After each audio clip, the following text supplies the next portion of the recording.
안녕하세요. 민중연합당 고품격 시사 해설 정태응 연시영의 정정당당. 입니다. 오늘 완전 봄 날씨입니다. 이제 박근혜 탄핵되고 나서 하늘도 기분이 좋은지 박근혜 탄핵된 이후부터 너무 날씨가 좋아요. 네, 민주화의 봄이 왔습니다. 아, 네, 그러네요. 네, 그러면 따뜻한 봄 기운을 얻어서 오늘 민중연합당 고품격 시사 해설 힘차게 시작하도록 하겠습니다. 네, 3월 10일 헌재에서 박근혜를 파면하는 결정을 내렸습니다. 와. 네. 박근혜는 역사상 최초의 파면 대통령으로 기록에 남게 됩니다. 그에 따라 박근혜는 어제 청와대를 나와 삼성동 옛집으로 돌아가는데요. 오늘은 박근혜 탄핵 이후 전망에 대해서 집중 살펴보도록 하겠습니다. 먼저 헌재 결정에도 청와대를 불법 무단 점거하고 있던 박근혜가 10일 저녁 삼성동 사저에 도착해서 내놓은 메시지가 진실은 밝혀질 것이라고 해서 굉장히 논란을 많이 샀는데요. 이게 어떤 의미인가요? 박근혜가 이제 10일 저녁 서울 강남구 삼선동 사저로 이제 돌아가면서 환하게 웃으면서 네. 차량에서 내려가지고 그 탄핵 무효를 외치는 지지자 있죠. 한 500명 앞에서 손을 흔들면서 격려를 했고, 그 사저 앞에 이제 한 줄로 도열해 있는 이제 친박 의원 및 전직 참모진들과 일일이 그 악수를 하면서 덕담을 이제 주고받았습니다. 네. 그리고 나서 이제 그 민경우 자유한국당 의원을 통해서 이제 메시지를 냈는데, 그 메시지 내용이 시간이 걸리겠지만 진실은 반드시 밝혀진다고 믿고 있다. 이렇게 해서 이제 논란이 된 건데, 이 여러 상황과 메시지를 이제 종합해서 보면 저는 이제 두 가지 의미가 있다라고 보여지는데, 네. 첫째는 그 뭐 헌재 결정을 수용하고 존중하겠다 이런 입장 표명은 한 마디도 없는 상태에서 네. 진실은 뭐 나중에 밝혀질 것이다라고 이제 답변을 했기 때문에 이것은 이제 누가 봐도 헌재 결정에 이제 불복할 뿐만 아니라 정치적 재기를 위해서 노력하겠다라고 하는 이제 그 의지를 이제 피력한 거라고 봐야 될 것 같고요. 떡줄 사람 생각도 안 했는데 김치국부터 마시네요. 뭐 그런 정도로 훨씬 넘어서서 네. 나는 억울하다 뭐 거의 이런 뭐 투였죠. 네. 거기에다 이제 둘째로는 이제 그 헌재 파면 결정으로 이제 박근혜가 자연인 신분이 되지 않았습니까? 네. 그에 따라서 이제 불소추 특권이 사라졌기 때문에 검찰의 강제 조사와 구속을 당할 수도 있는 상황 아니겠습니까? 네. 그렇기 때문에 이제 본인은 죄가 없다라고 이제 강변을 함으로써 검찰 수사에 대비하겠다라고 하는 그런 취지도 담겨 있는 것 같습니다. 뻔뻔하네요. 그렇죠. 그래서 이제 결국 이제 박근혜나 박근혜 일당 같은 경우에는 헌재 판결에도 불구하고 호락호락 물러서지 않을 것임을 예고했다라고 보여지고요. 특히 이제 사상 최초로 파면당한 대통령으로서 그 당연히 이제 그 자성을 하고 자신의 잘못에 대한 사과나 반성을 표명을 해야 함에도 오히려 시간이 지나면 진실이 밝혀질 거라고 이제 답변을 했다는 점에서 그 박근혜 정권의 특징이 있죠. 네. 적반하장, 후한무치라고 하는 걸 그대로 다시 한번 드러냈다라고 이제 봐야 될 것 같습니다. 따라서 뭐 되지도 않을 그 국민통합을 주장하는 게 아니라 적폐청산을 향해 중단 없이 나아가야 될 때 아닌가라고 생각을 합니다. 네. 박근혜가 결국 두 가지 헌재 불복과 정치적 재기 노력 및 검찰 수사를 대비하겠다는 것으로 말씀하셨는데 하나하나 살펴보면 좋을 것 같습니다. 먼저 헌재 불복과 정치적 재기를 위한 노력은 어떻게 한다는 건가요? 박근혜가 이제 헌재 불복하는 방법은 법적 방법과 정치적 방법 이렇게 이제 두 가지가 있는데, 그 중에 이제 법적인 방법은 헌재에 재심을 신청하는 것입니다. 현재 그 박근혜 측 대리인단 내에서도 헌재 재심 여부를 이제 논의를 하고 있다라고 하는데, 그런데 문제는 헌법재판소는 법원과 달리 3심 제도가 아니라 단심 제도이고 또 이미 파면 결정을 내려서 효력도 발생한 상황 아닙니까? 따라서 이제 재심을 신청하려고 하면 중대한 다른 사유가 있어야 되는데 현재로서는 없는 것 같고, 또 그 박근혜 측에서 재심을 신청한다라고 해도 그 재심을 할 건지 말 건지를 결정하는 단위가 박근혜를 파면했던 현재 헌법재판소예요. 네. 그래서 이제 현재 헌법재판소가 그걸 받아들일 가능성은 제로이지 않겠습니까? 네. 따라서 이제 법적인 방법으로 재심은 이론적으로 가능하지만 현실적으로는 제로다. 라고 이제 봐야 될 것 같고요. 그래서 이제 남는 것은 정치적 방법밖에 없는데 이것은 이제 조기 대선에서 박근혜 정권을 계승한 정권을 재창출하는 것이죠. 조기 대선에서 이제 역전승을 거둬가지고 박근혜의 구속을 저지하고 혹시 박근혜가 구속되어 있더라도 즉시 사면 조치를 할 수 있도록 하는 겁니다. 그런 목적을 가지고 현재 자유한국당 있죠. 자유한국당의 전열을 지금 재정비를 하고 박사모 등 지지자를 재결집을 하면서 대구 경북 지역을 박근혜 아성으로 재구축하는 것에 모든 노력을 이제 기울일 것으로 예상이 됩니다. 이미 그 일환으로 친박계 의원들이 박근혜를 돕기 위해 재정비를 했다라고 하지 않습니까? 서청원이랑 최경환이 그 총괄 업무를 맡고 윤상현, 조원진, 이우연이 이제 정무를 담당하고 김진태가 법률을, 그다음에 박대출이 수행 등을 맡기로 한 것으로 현재 알려지고 있습니다. 결국 박근혜 일당은 정권을 재창출하기 위해 사력을 다할 걸로 예상이 됩니다. 호락호락 물러서지 않는다는 거죠. 네.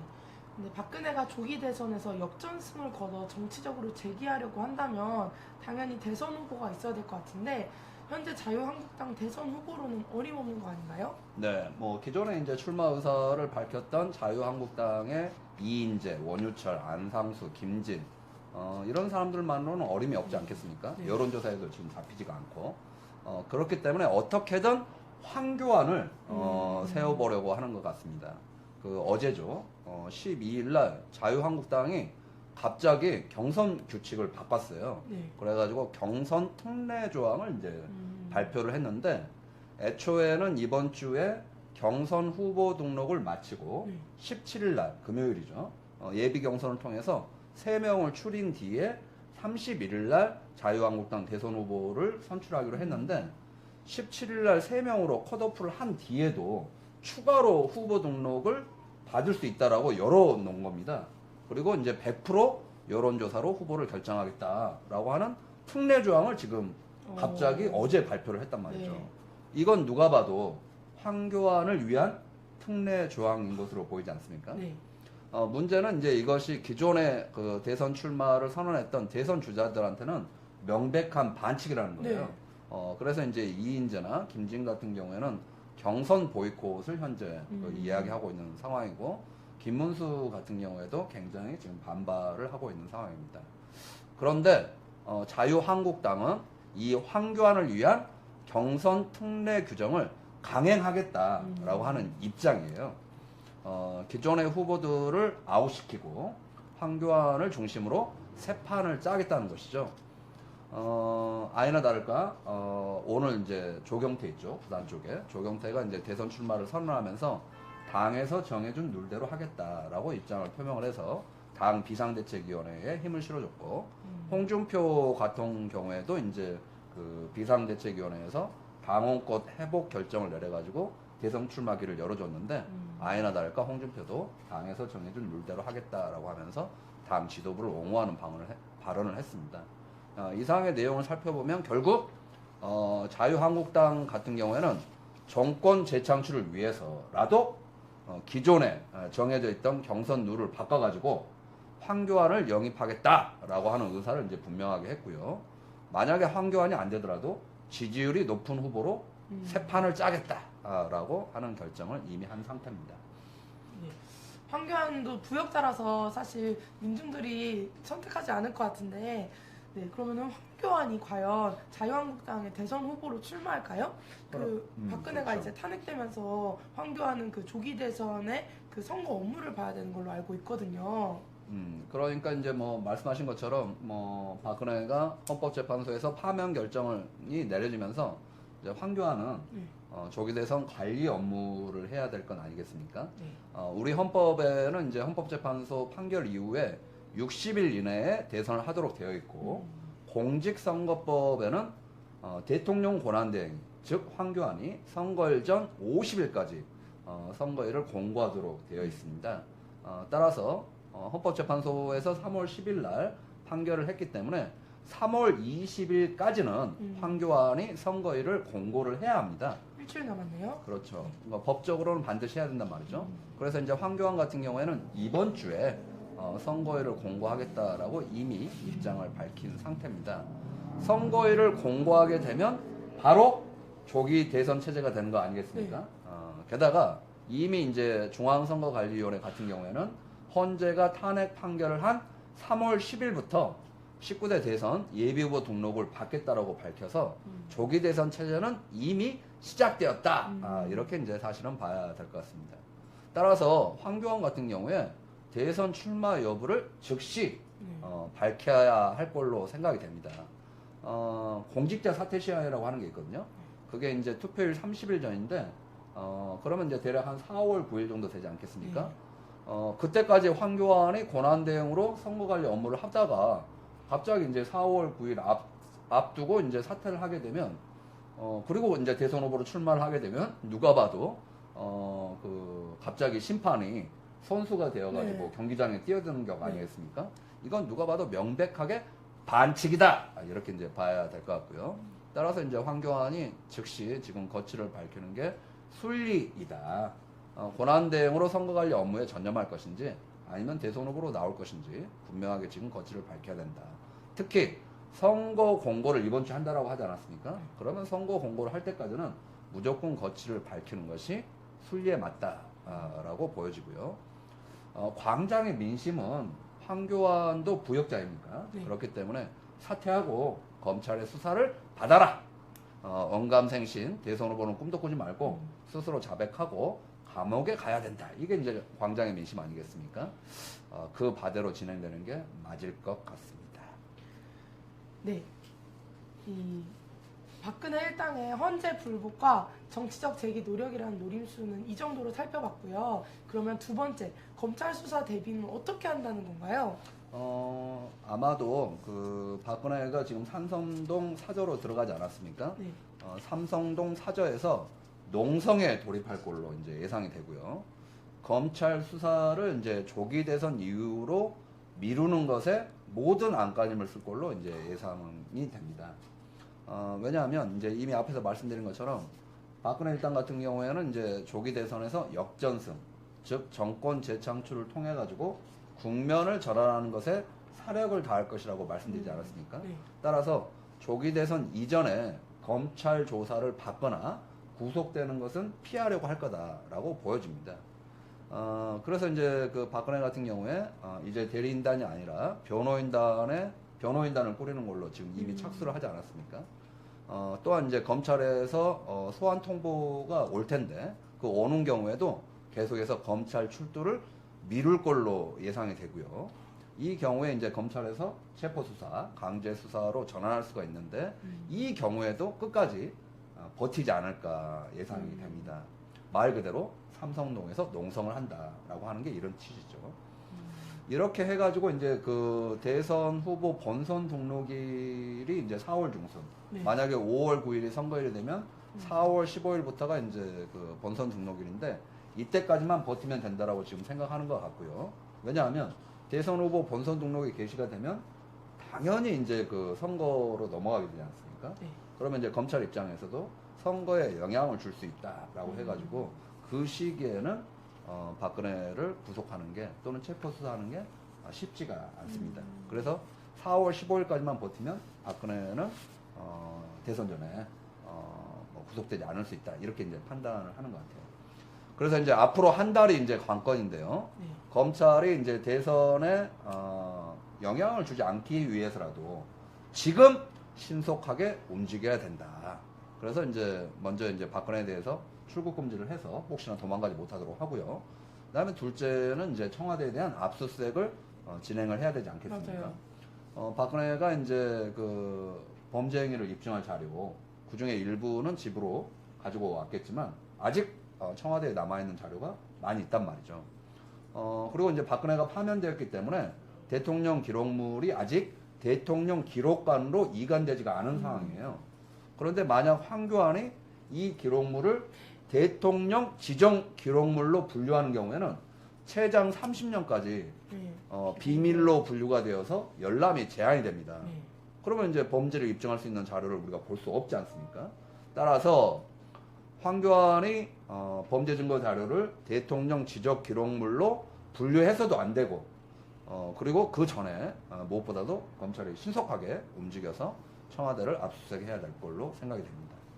그 다음에 이제 셋째가 박근혜를 즉시 조사를 해야죠. 네. 지금 박근혜 같은 경우는 불소추 특권이 없기 때문에 자연인 신분이고 그래서 소환 통보를 할 수 있고 소환에 응하지 않는 경우에는 체포 수사를 할 수 있다. 강제 수사로 전환을 할 수 있다. 그리고 구속영장 청구해서 증거인멸의 우려가 있으니까 구속을 시켜야 되지 않냐라고 하는 거죠. 이것을 무엇보다도 한 달 안에 신속하게 검찰이 해야 될 걸로 생각이 됩니다. 네. 어쨌든 박근혜와 박근혜 일당이 호락호락하게 물러나진 않을 것 같은데요. 그렇죠. 네. 지금 정치권에서는 박근혜한테 헌재 결정에 승복하고 국민통합으로 나아가야 한다는 주장이 퍼지고 있는데 전 좀 답답한데 이거에 대해서 대표님 어떻게 생각하세요? 그렇죠. 지금 뭐 현 시기에 국민통합 주장을 하는 건 네. 적폐청산을 가로막고 그 박근혜를 비롯한 범죄자와 부역자한테 면죄부를 주겠다라고 맞아요. 하는 정치적 행위나 똑같다. 왜냐하면 이제 국민통합을 주장하는 세력들을 잘 살펴보면 박근혜 정권 4년 동안 이제 부역을 했으나 일시적으로 결별해 있는 세력이거나 또는 박근혜 정권 4년 동안 제대로 싸우지 못했던 세력들이 주로 이제 주창을 하고 있고 맞아요. 뭔가 이번 대선에서 방어하는 보수 표심을 얻기 위한 정략적 목적으로 사용하는 것 같지 않습니까? 네.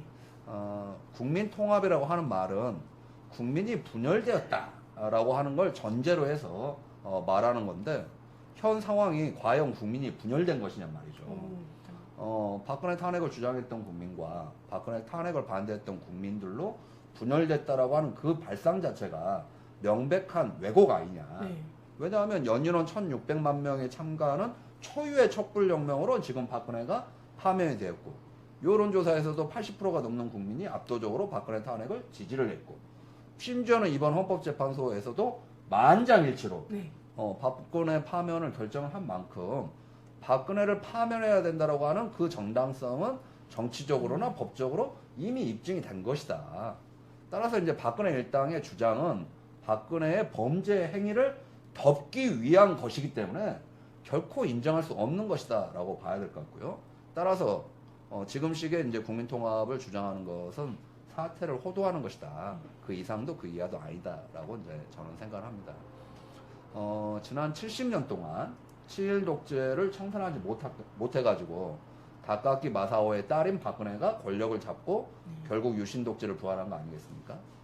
지난 70년 동안 불법적인 정경유착을 뿌리 뽑지 못해가지고 저별 총수가 공범이 된 것이고 재벌 천국 서민 지옥에 해일 조선이 만들어진 거 아니겠습니까? 네. 게다가 지난 70년 동안 분단의 잔재를 뿌리 뽑지 못해가지고 분단을 악용을 해서 정권을 비판하는 사람들을 빨갱이로 몰거나 종북몰이 했던 것이 또 이 사단을 불러온 거 아니겠습니까? 따라서 다시는 박근혜 정권 같은 이런 정권이 들어서지 못하도록 적폐청산을 하는 것이 무엇보다 중요하다고 생각을 하고요.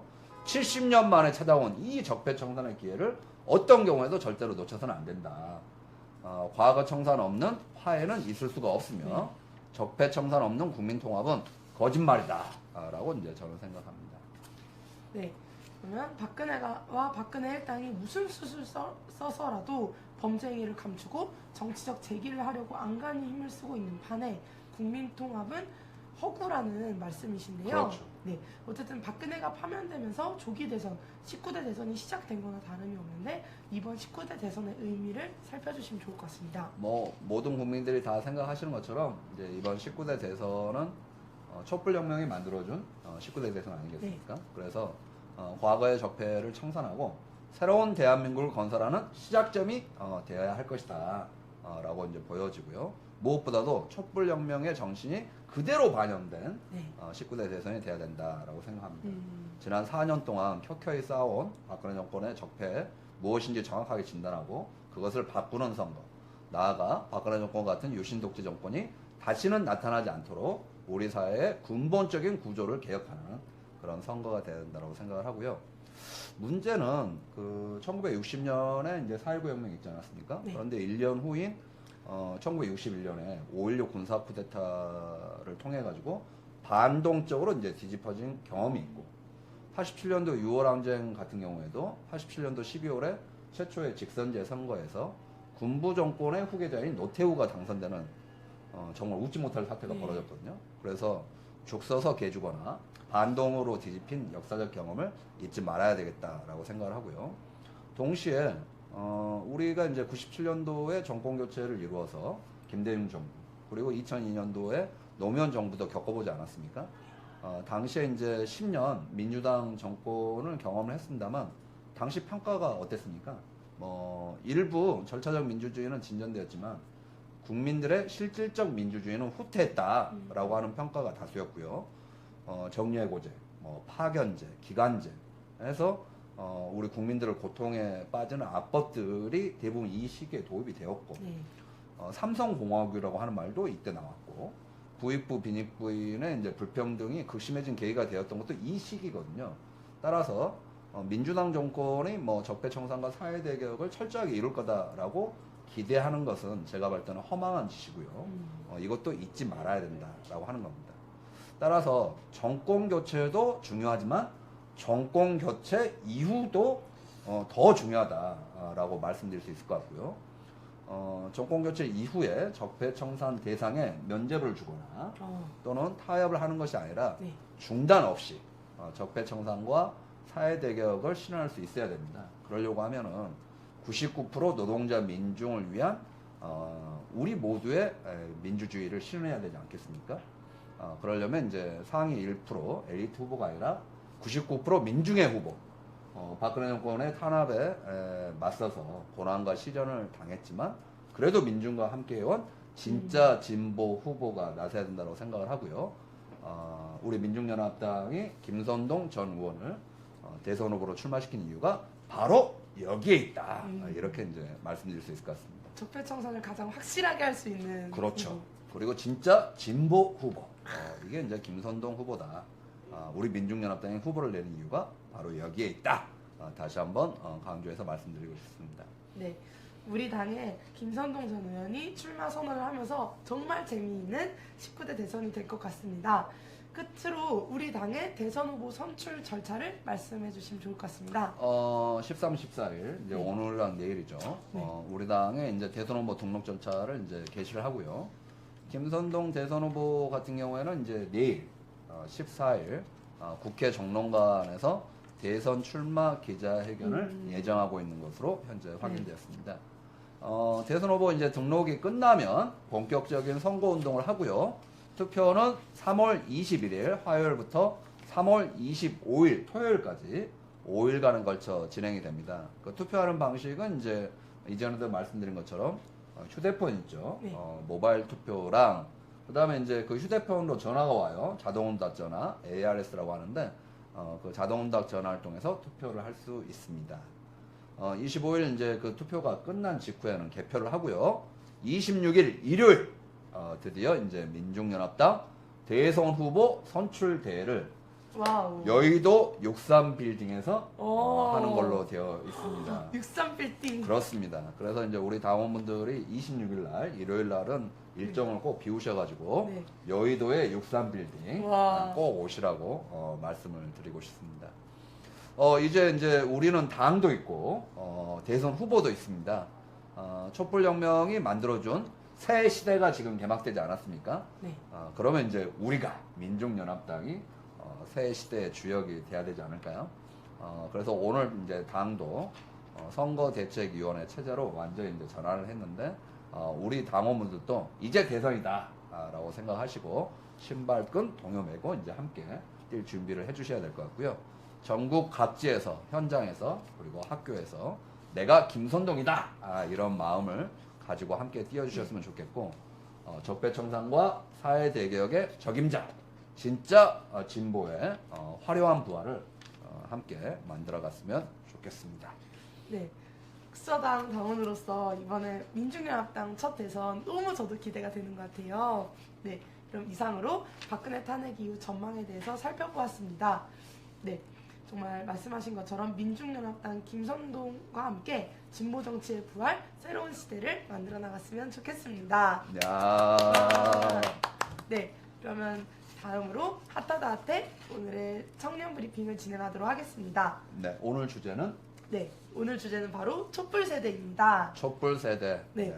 청년들 관련해서 내용들은 좀 몇 가지가 있었는데 오늘 이 내용을 짚지 않으면 너무 아쉬울 것 같아가지고요. 네. 지난주 금요일 헌법재판소 앞에서 흑서 당원 20여 명이 함께 박근혜 탄핵 선고를 지켜보았습니다. 세월호 참사가 인용사유가 되지 않은 것은 너무나도 화가 났지만 박근혜 탄핵 선고가 난 순간 저희 모두 하나가 돼서 환호성을 질렀습니다. 이제 노무현 대통령 탄핵 때는 저희가 중학생이고 초등학생인 당원도 있고 해서 사실 잘 모르고 내 이야기, 내가 관심 가져야 될 내용 같진 않았는데요. 이번에 우리가 10월 촛불에서부터 직접 나서서 이제 박근혜 탄핵을 직접 만든 것이라고 생각하니 모두가 그렇죠. 감격스럽고 뿌듯한 순간이었습니다. 네. 국정농단에 박근혜를 직접 끌어내린 이 시기는 어느 역사책을 보더라도 볼 수 없는 감동과 값진 배움이 있는 시기였습니다. 그래서 미래를 책임질 촛불혁명 세대인 우리 청소년, 대학생, 청년들이 이 경험을 바탕으로 앞으로 남은 이제 대선 승리와 적폐청산, 새로운 대한민국을 만드는데 끝까지 함께 했으면 좋겠습니다. 야, 그 동시대에 네. 중대한 역사적 사건을 이제 경험한 네. 그 세대를 이제 통칭해가지고 하나의 이제 세대 개념으로 이제 묶는 게 통상적이긴 하죠. 네. 예를 들면 이제 4.19 혁명을 이제 경험하셨던 당시에 10대 후반에서 이제 20대 같은 경우에를 우리가 4.19 세대라고 하는데 4월 혁명회를 기념하시는 분들 같은 경우에도 이번에 촛불 혁명에 엄청 참여하지 않았습니까? 그 4.19 세대가 있었고 과거에 이제 그 뭐 잘못된 한일 정상화 합의를 반대했던 또 63 세대가 있어요. 거기에다 이제 87년도 6월 항쟁을 만들었던 87년 6월 항쟁 세대. 이 6월 항쟁 세대 같은 경우는 이제 386이라고 한때 통칭되기도 했었죠. 지금은 이제 486, 586 이렇게 됐는데, 그런데 이제 이전에 4.19 혁명 세대나 87년 6월 항쟁 세대보다도 이번에 촛불 혁명 세대가 더 위대한 일을 했다. 와우. 왜냐하면 사상 최초로 이제 박근혜를 파면 대통령으로 만든 거 아닙니까? 이건 진짜 어마어마한 역사적 사건이라고 생각이 들고, 우리 국민들이 단결해서 나서서 싸우면 잘못된 불이한 권력을 쫓아낼 수 있다라고 하는 승리적 경험도 이제 가지게 된 것이기 때문에 저는 촛불혁명 세대라고 이제 이름을 붙이는 게 전혀 과하지 않을 뿐만 아니라 오히려 적극적으로 스스로를 촛불혁명 세대라고 만들어가는 게 좋겠다라고 보여지고요. 향후 30년은 여러분의 시대다. 여러분이 만든 촛불 새 시대 여러분이 이제 책임져야 된다. 향후 30년 동안 우리 사회의 자주와 민주, 평등, 평화통일을 실현하는 데 있어서 아마 촛불 세대가 톡톡히 아마 역할을 할 거라고 저는 기대를 하고 또 그 중심에 우리 연시영 당원이 꼭 설 거라고 믿습니다. 아, 네, 감사합니다. 네. 우리 연시영 당원이 하는 역할로 봤을 때 충분히 그런 자질도 되고 능력도 됩니다. 네. 자, 우리 촛불 세대들이 어떻든지 앞으로 30년은 책임져 가셔야 된다는 거 잊지 마셔야 되겠습니다. 네, 이 방송을 마무리하면서 함께 들었으면 하는 노래가 있는데요. 집회 때 매번 들었던 노래입니다. 네, 이 어둠은 빛을 이길 수 없다라는 노래인데요. 이제 사실 들으면서는 그러니까 제가 예전에 이제 집회를 할 때는 많은 친구들이 야 이거 집회에서 뭐가 달라지겠어? 뭐 나아지겠어? 야 이길 수 없어? 이런 얘기를 많이 했는데 이번 촛불 항쟁을 경험하고 나서는 저희 모두에게 정말 자신감이 많이 생긴 거예요. 그렇죠. 하면 할 수 있다. 네네네. 정말 나서니까 바뀌더라. 촛불 드니까 바뀐다. 그런 정말 천만 촛불을 경험한 것도 너무 감동이었고요. 그래서 이 노래가 이제 집회가 끝났는데도 계속 귀에 맴돌더라고요. 그래서 이제 토요일 집회는 이제 저번 주로 끝이 났잖아요. 그래서 이 노래가 또 언제 들을 수 있을지 모르겠지만 뭐 조만간 또 다시 들을 것 같긴 하지만 그럼에도 불구하고 이 촛불을 좀 마무리하면서 함께 듣고 싶은 노래였습니다. 네. 태어나서 한 번 경험하기도 쉽지 않은 네. 이 승리의 역사를 이제 경험을 했으니까 이걸 절대로 잊지 말고 어려운 시기, 또 고난의 시기가 있다 할지라도 네. 그것을 능히 넘어설 수 있다라고 자신감을 가지고 함께 나아갔으면 좋겠고, 진짜 진실이 거짓을 이기는 세상, 빛이 어둠을 이기는 세상 네. 함께 꼭 만들어갔으면 좋겠습니다. 우리 민중연합당이 있습니다. 네. 그러면 이상으로 민중연합당 고품격 시사 해설 정태웅 연시영의 정정당당 이었습니다. 감사합니다. 감사합니다.